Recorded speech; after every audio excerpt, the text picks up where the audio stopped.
This is IBM Museum. In this video, I'm staying with the retro theme still.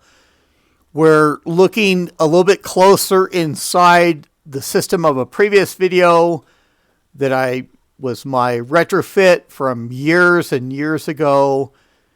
One of the first I ever did, and going through Spain a span of months trying to get the right parts for the system. A little bit of a learning experience. And I can't remember if it was really an important aspect of the retrofit side in that research, getting online. And of course, I've always valued the internet for being a good place to look up information, in particular the PS2s that I've covered previously. I've given links to where the pages are for that information and going through and researching things to figure the ins and outs of the system, to upgrade the performance of those systems, to configure them in the best possible way. And that research is very important here. Now, I'm going to be looking up for the camera view again. And I've got what is the Skycam focused in and close is on actually an auto focus setting right now. It's done a little bit better.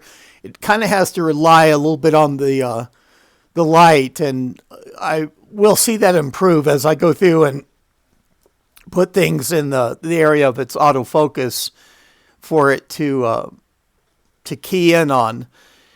So the chip that's there visible with that Intel marking, and the autofocus almost makes it where you can see, and those markings are normally pretty hard to see anyway.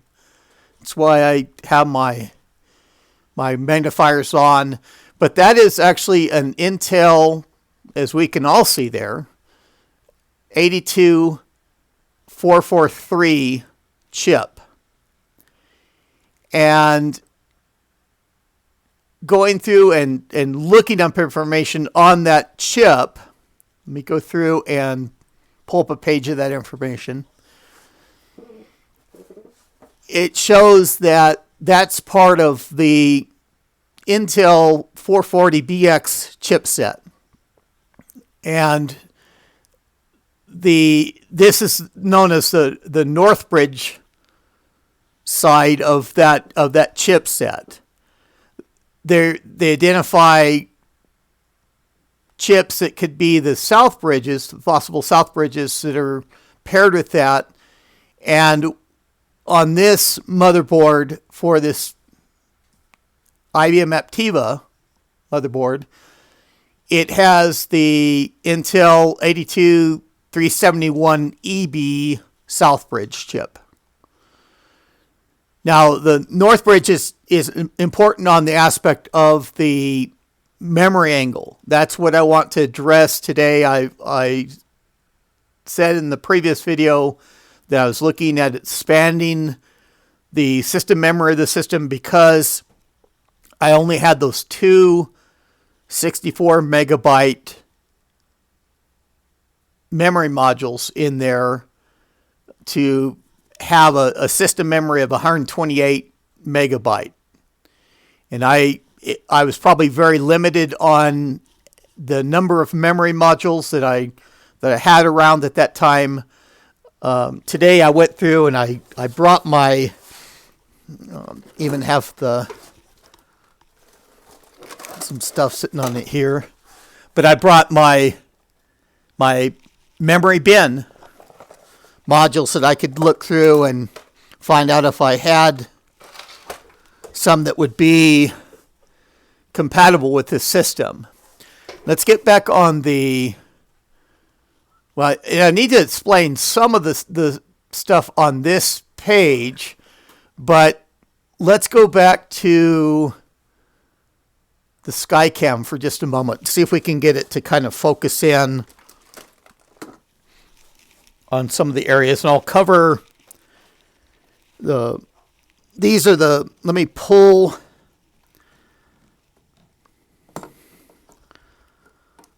the module out to show what's in there right now. And we briefly saw that that's the PC100 on that yellow label. It's gonna, it autofocused real good for that first time. Yeah, there we go. Just got to keep things moving, I guess, for the autofocus. And PC100, that means that it's operating, it's memory that's able to operate with a 100 megahertz front side bus. And you'll notice also, if we can get it to focus in here as well, on the keyways that are also important for that module. And the PC100 and also the faster DIMM modules of the PC133 are keyed that same way. Just with that one short piece on the one side, kind of a mid-length piece, and then the longest aspect being there. But we can see that those are 64 megabyte DIMMs,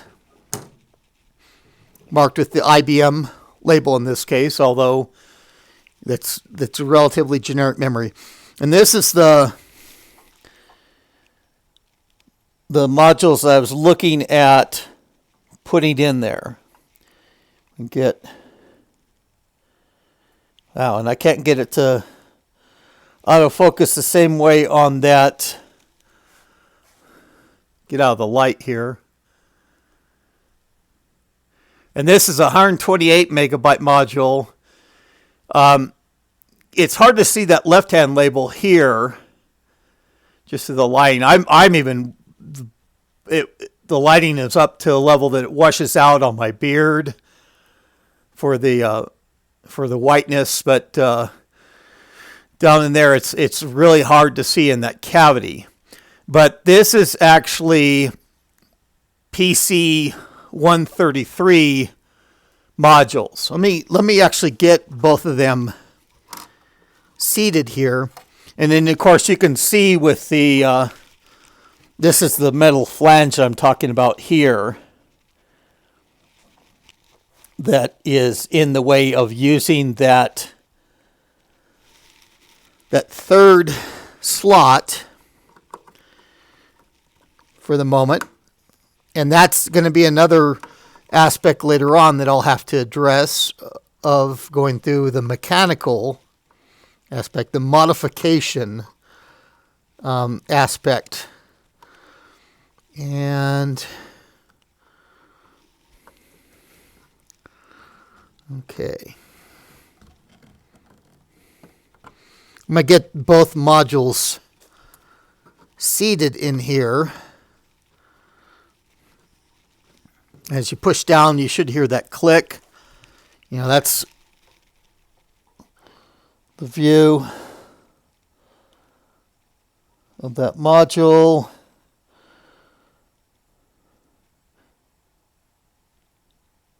Before it goes in as well.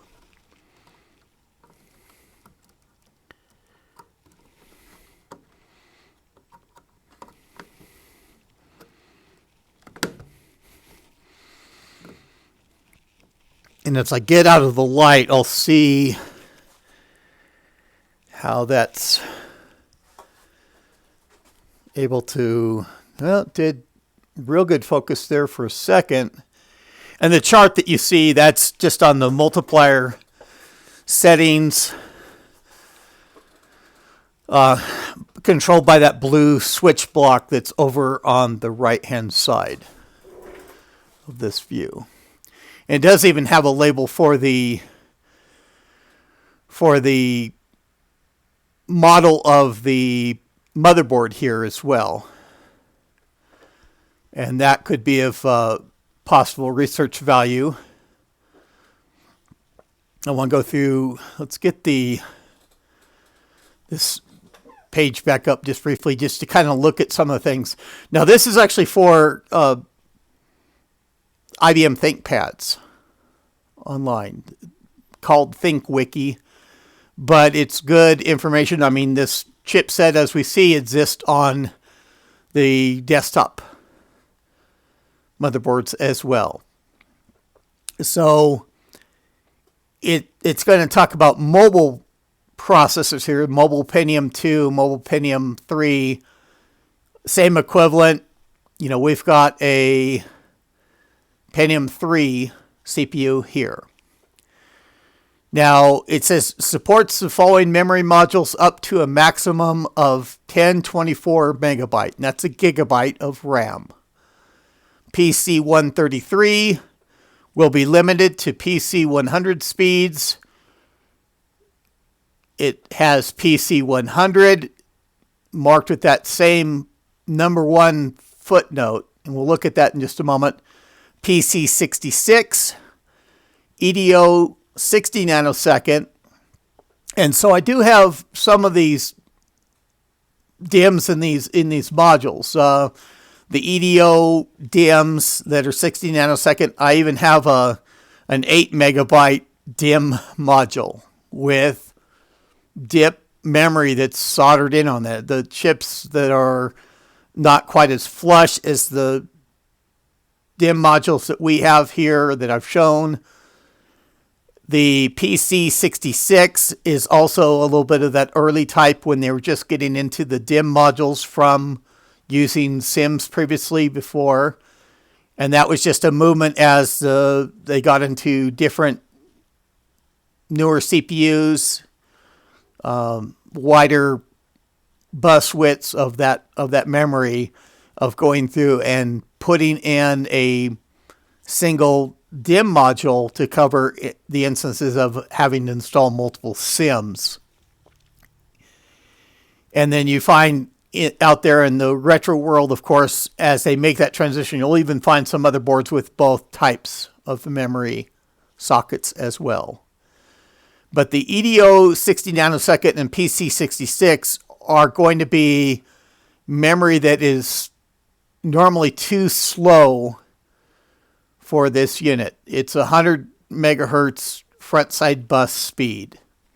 So natively it deals with that PC 100. As we had the 64 megabyte modules that we pulled out were that PC 100, and we put in 2 modules that were PC 133, as we see from the note, limited to PC 100 speeds. It doesn't run just because the memory is faster, doesn't make the system able to use that memory faster.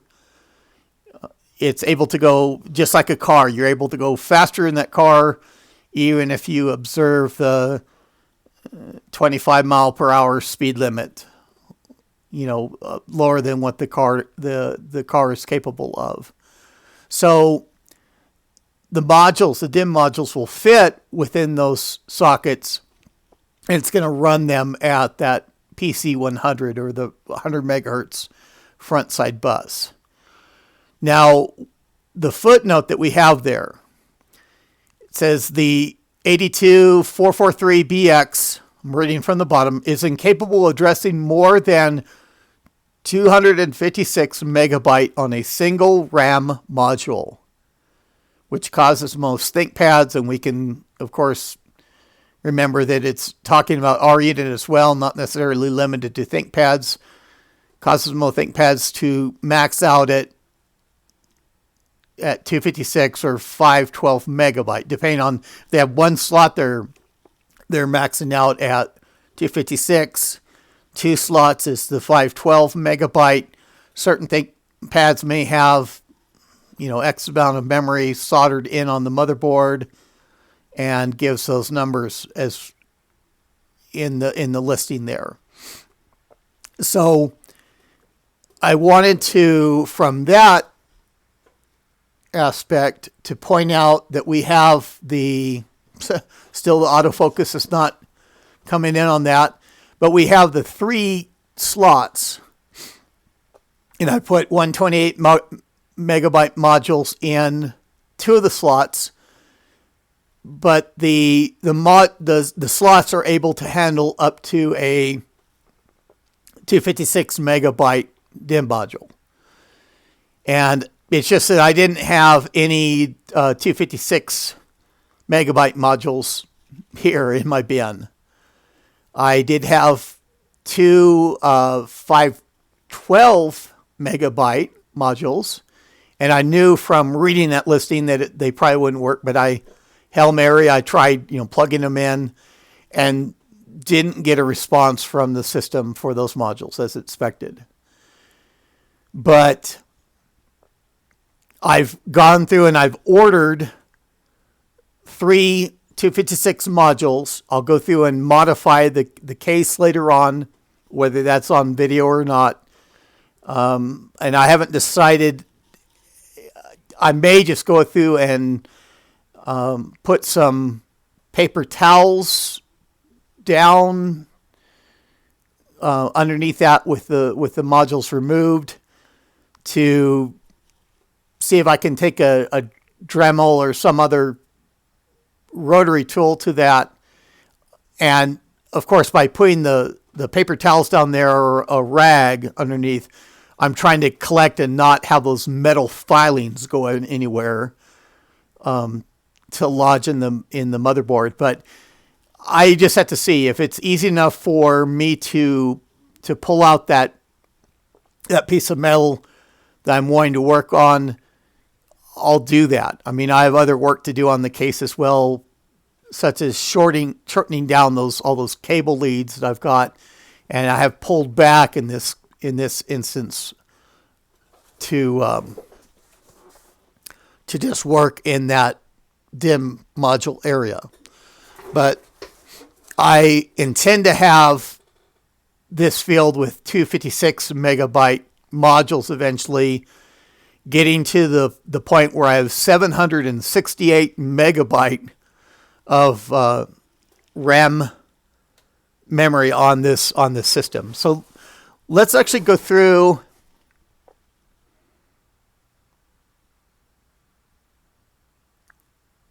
I want to get to where, and I figured out why the system was powered down that one time, was that this momentary switch for the power, it was staying in. And so after 4 seconds, the system was shutting down. So I had to make sure that I pull that out, grab the keyboard, and it should recognize that the memory has changed.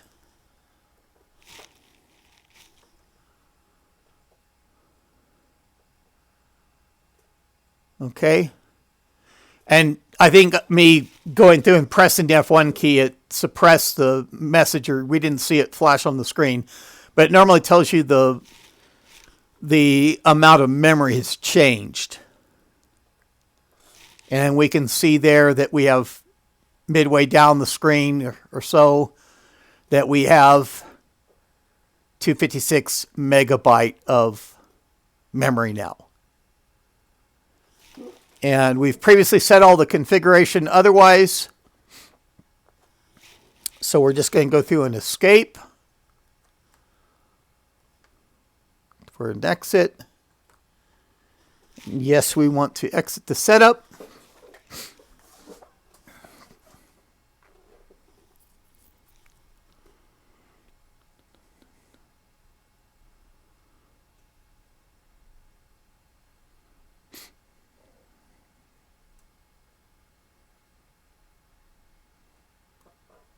And we'll see just, I don't know how much this will improve any load time for Windows XP. And of course it goes through and it's checking to see if it can ripple over the network with that adapter that's currently in place.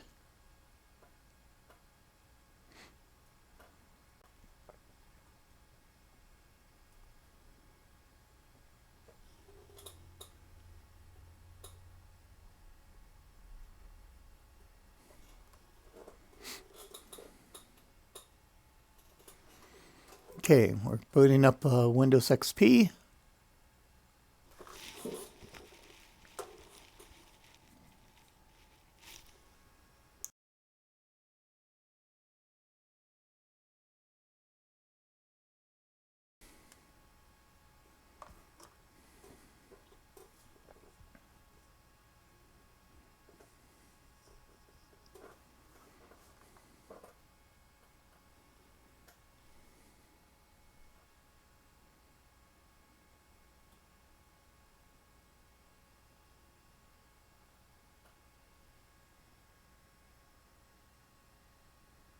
Not sure what's going on with that.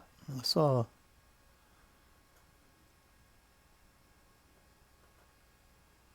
Just why it paused that.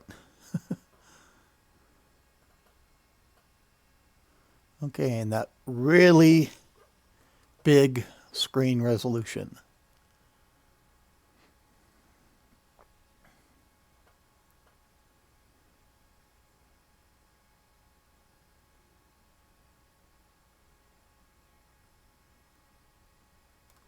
And the loading your personal settings still seems like it's going to take its time.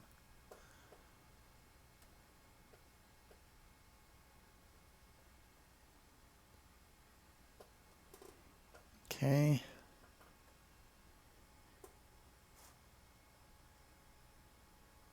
And we haven't seen all the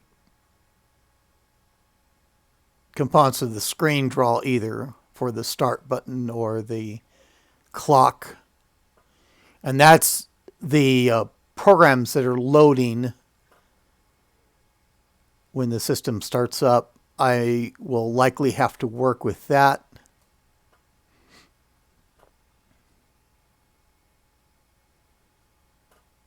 Just because it launches that wireless keyboard and mouse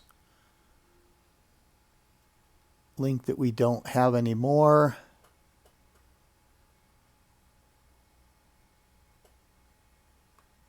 Okay.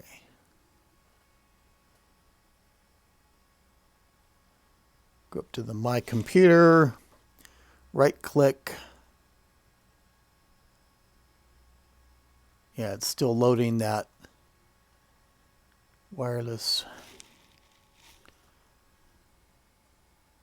keyboard and I think the AVG as well.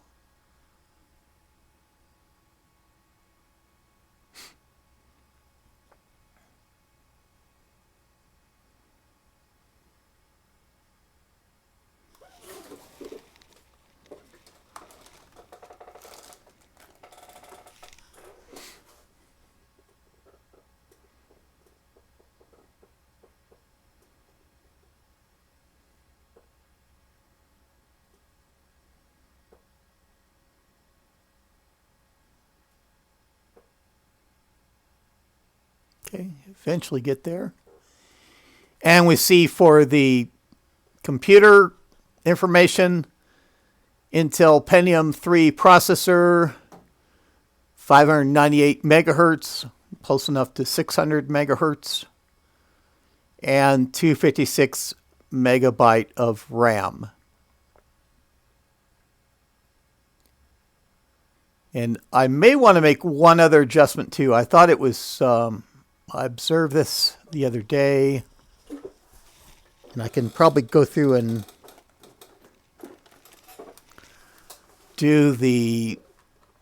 just talk a little bit as I go through that setting.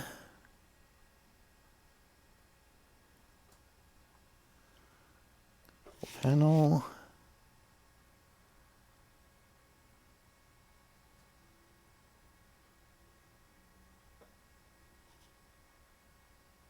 Is it taking its time or is it? Yeah.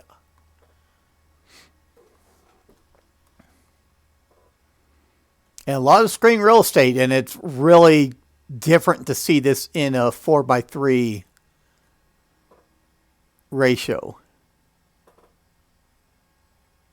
Okay.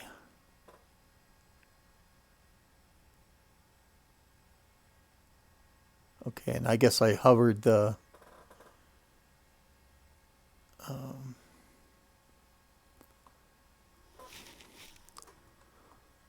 the mouse over something too long here.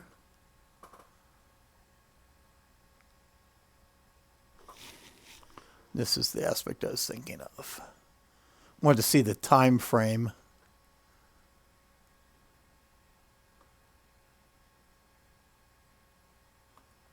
And